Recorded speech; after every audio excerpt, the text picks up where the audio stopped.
Welcome to Undisputed. We are live from LA. I'm Jenny Taft here with Skip Bayless and Shannon Sharpe. You're waving, everyone. Good morning. Good morning, Jen. How you doing? How you doing? I'm good. Hey, Skip, how are you today? It's the worst morning of my life. No, Next question. Remember last week? The worst. Now, every time we know for the last 16 weeks, we come out here and the Cowboys don't play well or New England doesn't play well, and I start my spiel. You talking about I'm bored, I'm tired, hurry up. It's your turn, your show. So you know what today, Skip? I'm not I bought you a Snickers. Okay. I want you to have that right there because I'm going to be a while. I don't eat candy. Okay, well, Maybe you do. I don't. But I don't eat I'm going to be a while. I don't need a candy bar. I need a vomit bucket. That's what I need. Well, I'm gonna keep this right here because I'm gonna take my time, Skip. Couldn't keep my dinner down. Couldn't keep my breakfast down. So I don't think I could definitely keep any Snickers down unless you want to see it a second time. Old Baptist Minister Sharpe today. I'm gonna bring the sermon to him today, Jenny. I'm gonna bring it to him today. What happened yesterday? The team that had the better quarterback, the team that had the better structure, they won.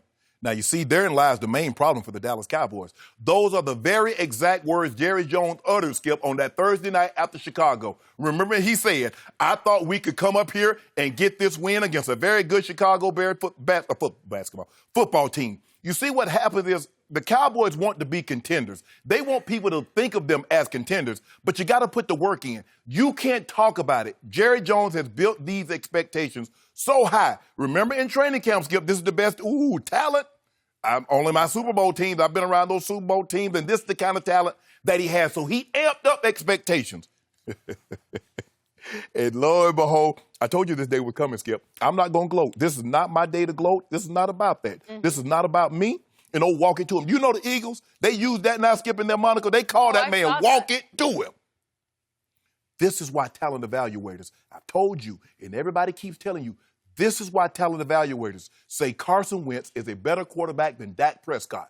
Because one guy was down his 3 number 1 receivers, Alshon, D-Jack, Aguilar, Lane Johnson. The defense was in shambles. Case Keenum threw for 393. First Cousin threw for 330. Matt Ryan, as a matter of fact, they had Haskins looking like he should have been in the Pro Bowl this year last week. And your guy, 265 on 44 attempts with no touchdowns? Ooh, that's even after Zach Ertz went out of the ball game with that rib injury, Carson hung him out to dry. And I knew it was just a matter of time. I said, he's going to go back to the locker room, get a little medicine in that thing, get it right, come back out there and contribute.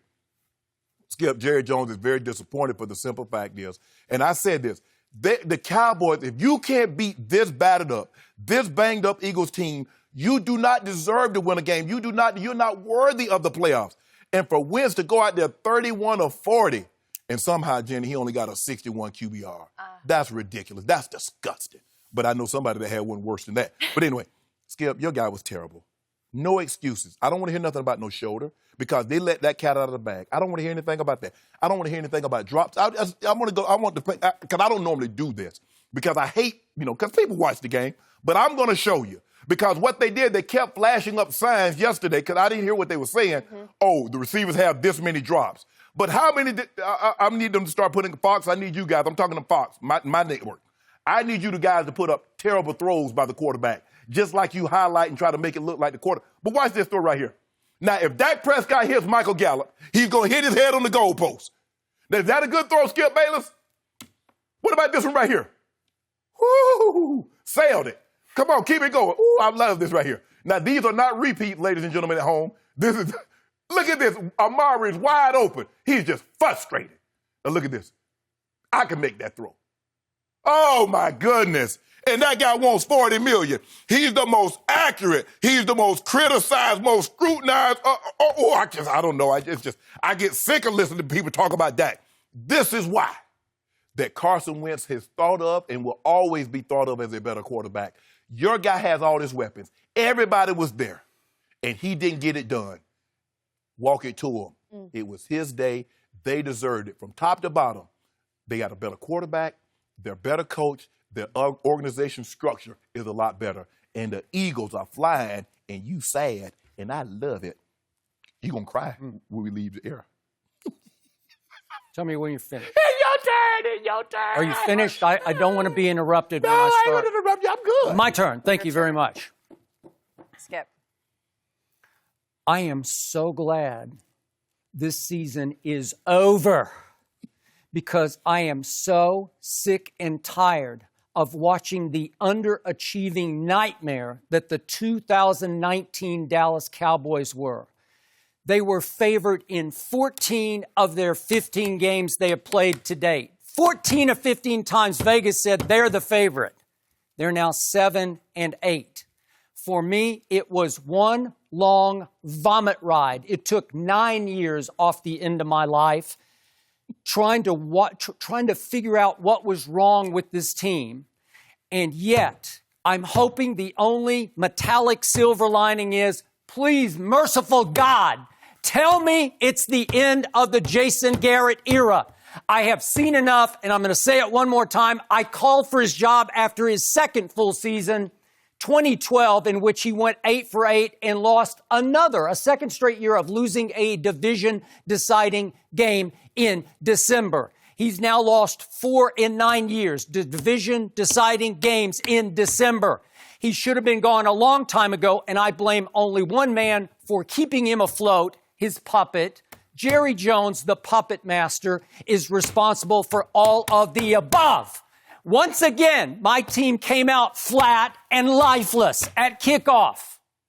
Once again, I had to sit back. I know it from the first snap of the game.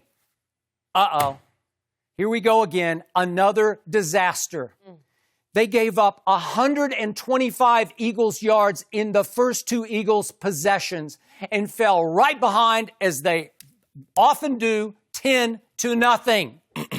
And I'm saying, where's the urgency? Where's the emotion? Clearly, Doug Peterson had his team far readier to play than Jason Garrett had his team ready to play. And yet, my quarterback hung in.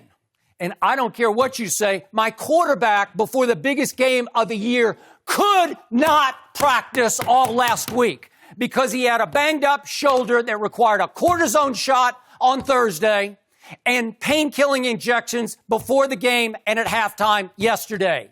And given that degree of difficulty, I thought he actually hung in and played pretty well.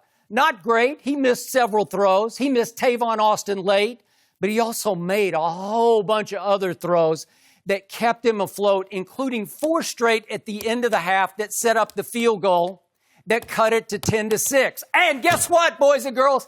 My team got the second half kickoff because Dak correctly said we defer when they won the coin toss to open the football game. So now, here we go. We got the football. And guess who made his first appearance of the whole game? This guy, number 21, named Ezekiel Elliott, finally, I don't know where he came from, he finally got on track. Guess what he did in the first half? They tried to feed the beast. Shannon Sharpe, the Hall of Famer, always tells me, they got to establish the run. You got to run the football, says Eric Dickerson, the Hall of Famer, who often comes in on Fridays. And I'm saying, first down in the first half, here they are. Zeke 3 yards, Zeke -2 yards, Zeke no gain, Zeke no gain, Zeke -4. Those are his touches on the first 5 first downs that he got the football. That established what? It established negativity. It went backward. Dak Prescott is playing against the chains the whole first half, but it's okay because they're still afloat. And here comes the first series of the second half. And he flips it to Zeke, who gets loose for 8 yards. And then he throws it to Zeke again. Little short dump pass, and he wheels and gets loose. And I actually saw a little urgency from Zeke that I rarely saw all year. I saw him actually run hard. And then I saw another pass to Michael Gallup for 10 yards. And all of a sudden, on first down, they gave it to Zeke because they got the Eagles on their heels. And there's a lane to the left, off left guard. And he slams it up in there for 10 more yards. And they come right back and give it to Zeke for 8 more yards. And I say, we got him. It's 2nd and 2 at the Eagles' 26-yard line. We're going to cash this in, and we're going to be ahead 13-10, and we're going to take control. And finally, Carson Wentz, who will unravel, who will choke, who will come apart under pressure. We're going to put some heat on Carson Wentz, and let's see if he can stand the heat in his own building. With his fans getting a little itchy, they're starting to turn on him, they're starting to boo. Let's see if he can do that. And what happens on 2nd and 2 at the 26? My guy waves out. My guy waves out, just like Chicago. It's the Chicago nightmare all over again.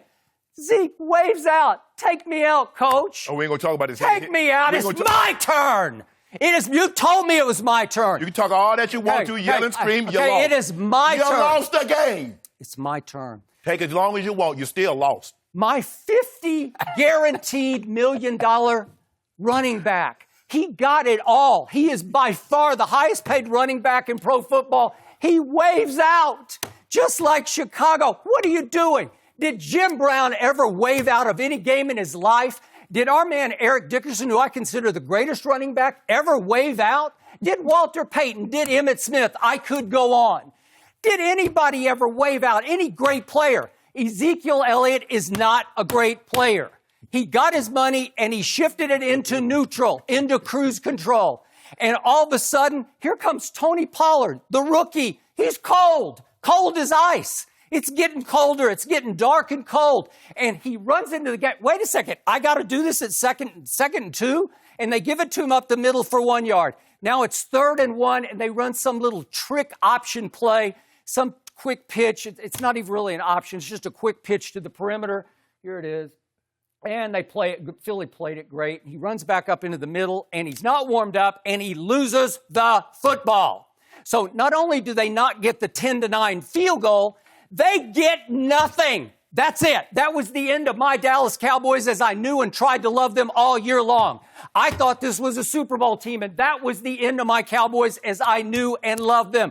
Because it tears the heart out of a football team when they see their $50 guaranteed million man, 90 total million, wave out at the most crucial moment of the football game. If you go score and you're up 13-10, I believe you win that game. If you wave out, you're going to lose that game. Thank you for watching. You can subscribe here to get the latest from the show, and be sure to check out more of the best clips from Undisputed, or go watch a few other segments from our other shows on FS1.